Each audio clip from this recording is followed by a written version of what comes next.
Maran says, Zman b'chot tzitzit. The time for the blessing of tzitzit, v'o bet tzifim. There are 2 halachot in the siman. Every siman is a chapter, and every halacha is a seif. So there are 2 seifim in this chapter. Tzitzit. The mitzvah of tzitzit, chovat gavrahu. It is an obligation. It is an obligation on a person. Velo chovat mana. And it is not an obligation on the article of clothing. Meaning. The person is not obligated to wear tzitzit unless he has a 4-cornered garment on him. And the tzitzit is not obligated to have you tie strings on the corner of it unless a person is wearing it.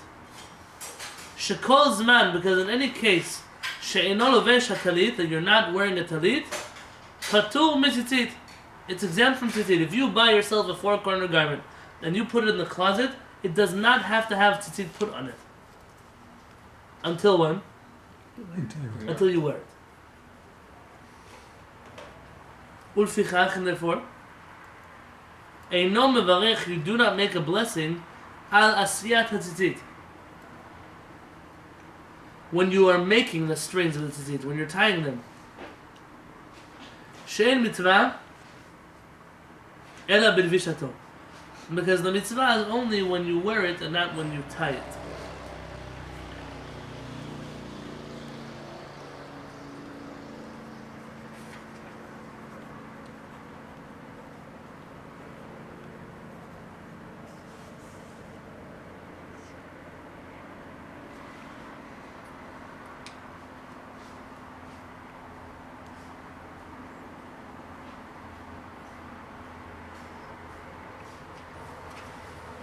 So let's look under the 2 lines where it says Aleph. Siman Yud Tet Aleph. Under the 2 lines. Chiyuv mitzvat tzitzit. The obligation of tzitzit. Hu al ha'adam. It's on the person. Halovesh hatalit. Who's wearing the talit. Dafka bizman shalovsha. Only during the time that he wears it. Aval bat kol zman, all the time, sheino lovesh hatalit, that he's not wearing the talit. Ela, rather, manicha etzlo be'aron, it's inside of his closet. Patur min hatil batzitzit. He is exempt from putting tzitzit on his talit. Meaning, he's only obligated to tie the strings when he wears it, not when it's sitting in his closet. This has practical ramifications. V'lachen, therefore, turn to page 383. Aren't the strings tied all the time? The word tzitzit refers to the strings, and the talit refers to the article of clothing, regardless of the size. It's a small one or a big one. No, we're talking about tzitzit that you're tying. You buy a 4-cornered garment so you could tie your tzitzit on them. But you do it once and that's it. Yes. V'lachen hamatil tzitzit b'beged, 383 under the 2 lines. If somebody puts tzitzit on their clothing, eino mevarech, he does not make a blessing. Asher chidishanu b'mitzvotav v'tzivanu la'asot tzitzit. You have commanded me to make tzitzit.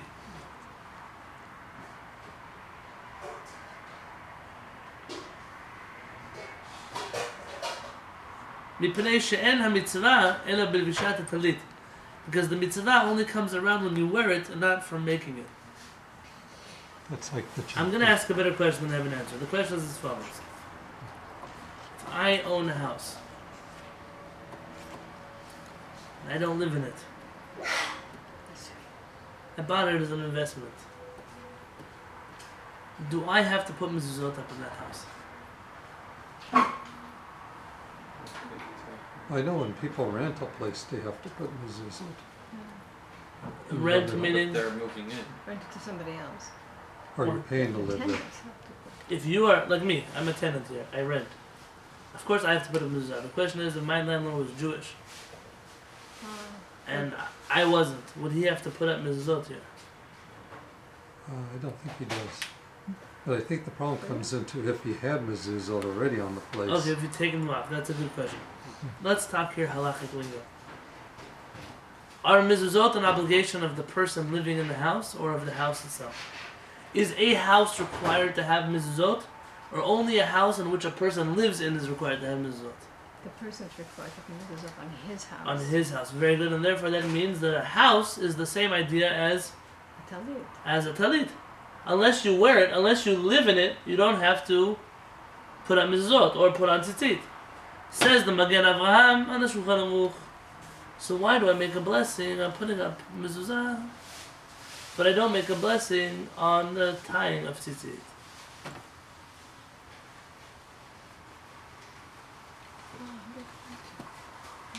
Oh, because I think you have to live somewhere, but you don't have to wear a full corner garment. Right. That's not so strong. Let's say I live in your house, and this house is empty. So I have to live somewhere. So over there I put a mezuzah. What about this house? But you don't live in it, so you don't have to put them When I move into it, though, I make blessings when I put up the mezuzah. because then you're going to be living in it.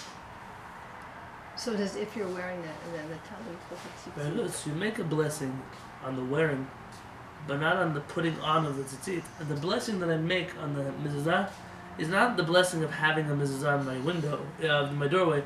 It's about the mitzvah of putting on the mezuzah on my doorway. The question is a good question.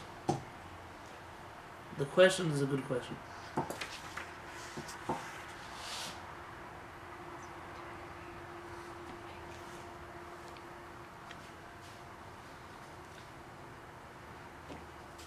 Okay, his answer I'm going to leave as an answer, but the question is a good question. What is all this? Is this Sources, commentary. Sometimes we do it, sometimes we don't. What's the Yadod Halacha? Berur halachas are deeper understandings of the Shulchan Aruch. Unfortunately, in the introductory classes, it talked about it that were not recorded. I'll give you a crash course. Oh, yeah. We continue on the top of page 383.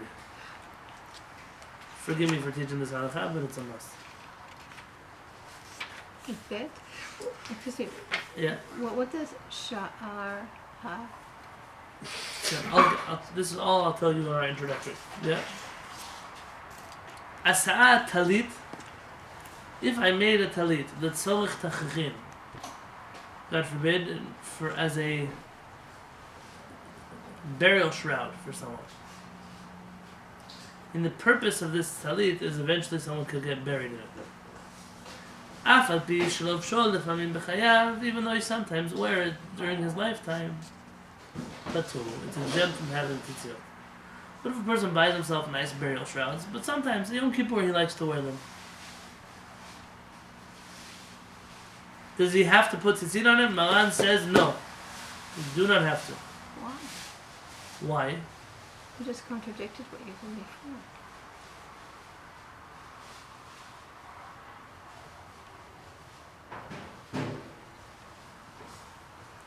It says the mitzvah is to wear it, not to make it. So he's wearing it.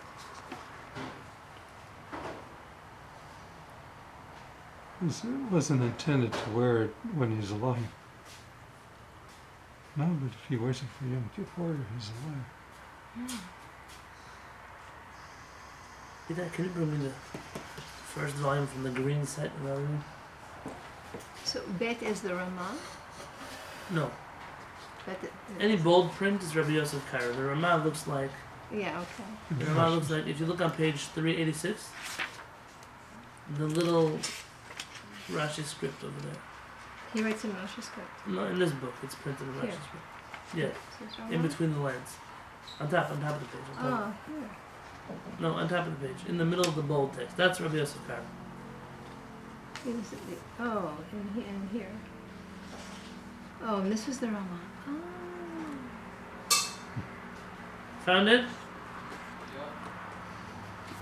Let's read this halakha 383 bet, the middle of the page. The bet under the two lines. How said beg, it's someone who makes clothing shesh ba'al maknafot that has four corners. L'shem tachrichim, in order as a burial shroud. Lachal moto, for after he passes away. Thank you.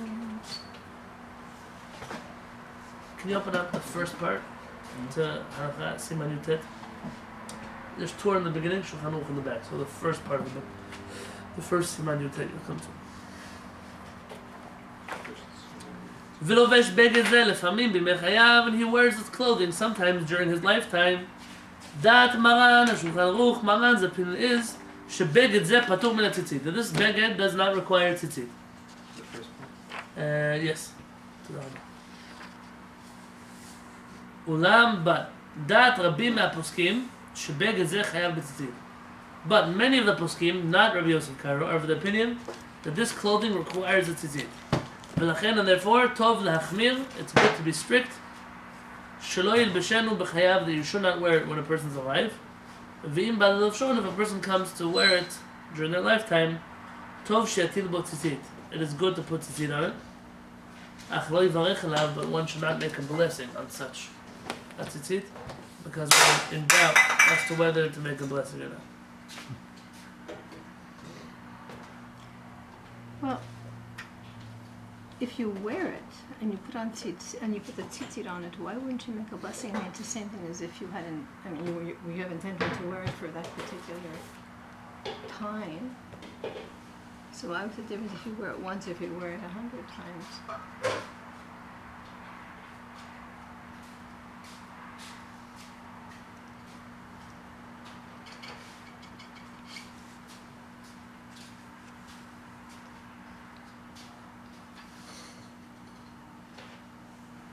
Okay. Let me explain to you.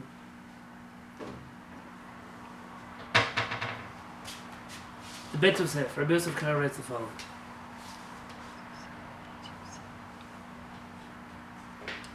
We had an argument before with the Rambam and the Rosh. Do you remember the Rambam and the Rosh argument? Yeah, Rambam says it has to do with clothing, Rosh says it has to do with time. Other way around. Other way around, sorry. Rambam says that any clothing you wear at night, regardless of when you're supposed to, regardless if it's daytime clothing or nighttime clothing, any clothes you wear at night are exempt from tzitzit. And any clothes you wear during the day, even if they're pajamas, even if they're daytime, even if they're nighttime clothing, any clothing that are four-cornered that you wear during the day must have tzitzit on them. The Rosh says no. I'm sorry, the Rambam, I disagree. Any clothing that you wear at any time of day or night that is daytime clothing, you must have tzitzit on it, even if you wear it at night. And any nighttime clothing, your pajamas, whatever it is, that you wear during the day is exempt from tzitzit, because it is a nighttime garment, not a daytime garment. Let's talk about burial shrouds. According to the Rosh, burial shrouds are similar to nighttime clothing or daytime clothing. Nighttime clothing, because they're meant to be worn, God forbid, when a person is passed. And therefore, this clothing, even if one wears it sometimes during the day, it is not required in tzitzit, not obligated. But according to the Rambam, who says it doesn't make a difference where this clothing is meant to be used, it depends how you're using it. This clothing needs tzitzit or doesn't need tzitzit? Yes, I would. It requires tzitzit. The burial shroud is the same as a talit that you wear, or the tzitzit that you But wear. it was made specifically for after death. It was made as pajamas. It was made for wearing at a time when one is not obligated to tzitzit. So according to the Rosh, is Rabbi Yosef Kairo's halakha a problem? He says the burial shrouds do not need tzitzit, even if you sometimes wear them. Is he correct according to the Rosh? Yes. Why? This is no different than nighttime clothing. What about according to the Rambam? According to the Rambam, it doesn't make a difference what the clothing was meant for. The difference is based on when you wear it.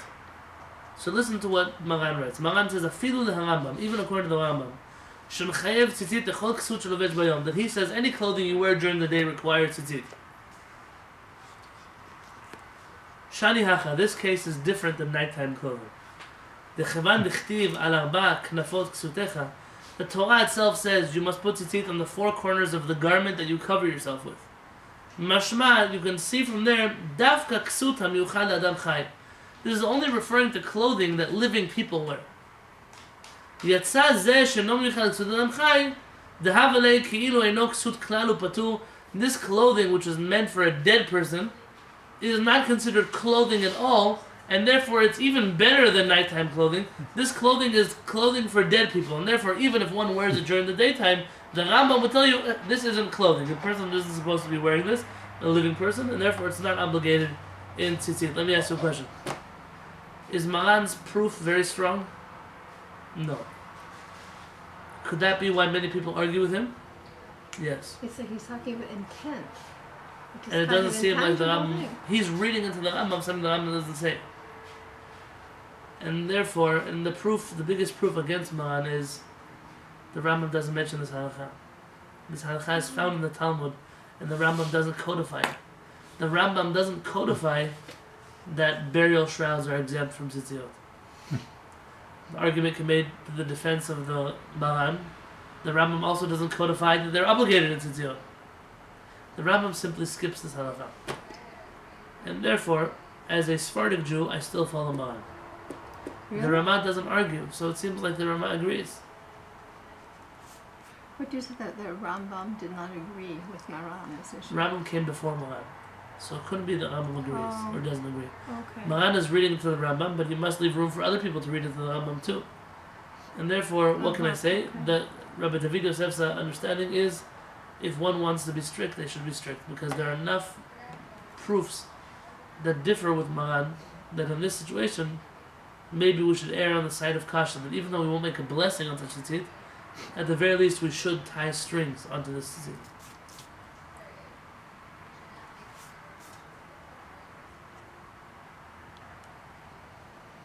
Okay? It's interesting because it brings up the idea of intent, as if it were really important. It is very important. Yeah. And especially according to the Rosh. The Rosh makes intent, that is the ultimate deciding factor. Is this clothing intended for daytime use or nighttime use? According to the Rambam, it has to do with the time of day you wear it. If you wear it during the day, that must mean it's sometimes intended for daytime use. So let's read under the two lines. Gimel.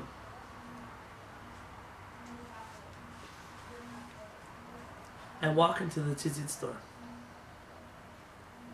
Well, give me 1 second, I want to show you.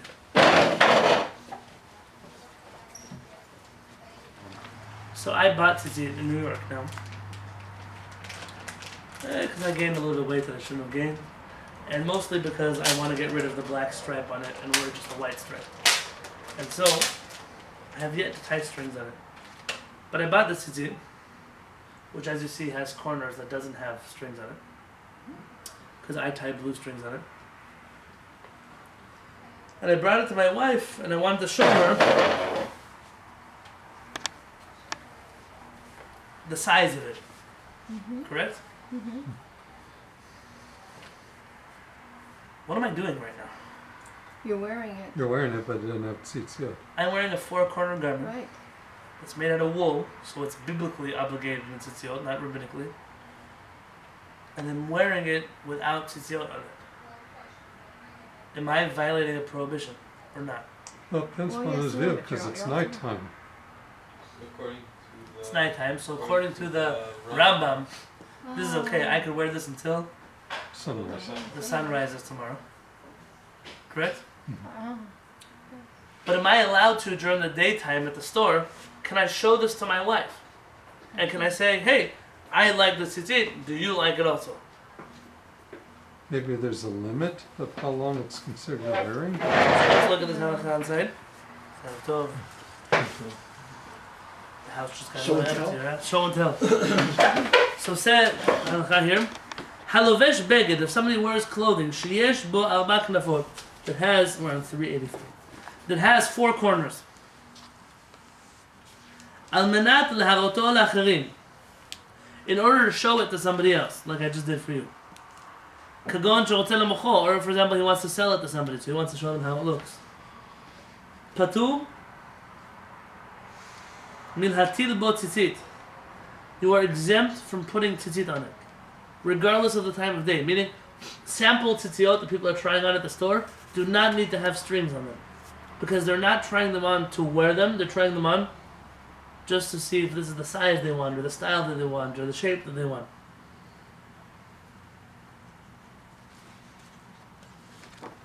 V'chen, and therefore also, halovesh beged, somebody who wears this clothing, shesh ba arba knafot, that has 4 corners.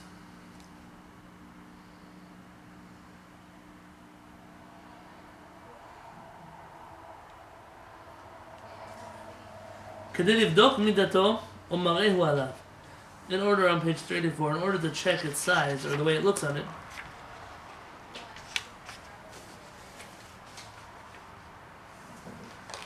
או כדי ללמוד או ללמד כיצד מתיישבים בטלית, in order to learn how to wear it, פטור מלהטיל בו ציצית. You're exempt from putting on tzitzit. So if somebody walks into, let's say, Hatikva and says, I need to know how to put on my talit, but the talit yet doesn't have strings on, you're allowed to show them how to wear that talit because they're not wearing it now, they're just learning how to wrap themselves in it now. V'im yesh tzitziot bebeged zeh, and if this talit has strings on it, eno reshai levarech alav, you're not allowed to make a blessing on it, says the Ben Ish Chai. Why? Because it's not, you're not wearing it in order to fulfill the mitzvah, and therefore you can't make a blessing on it.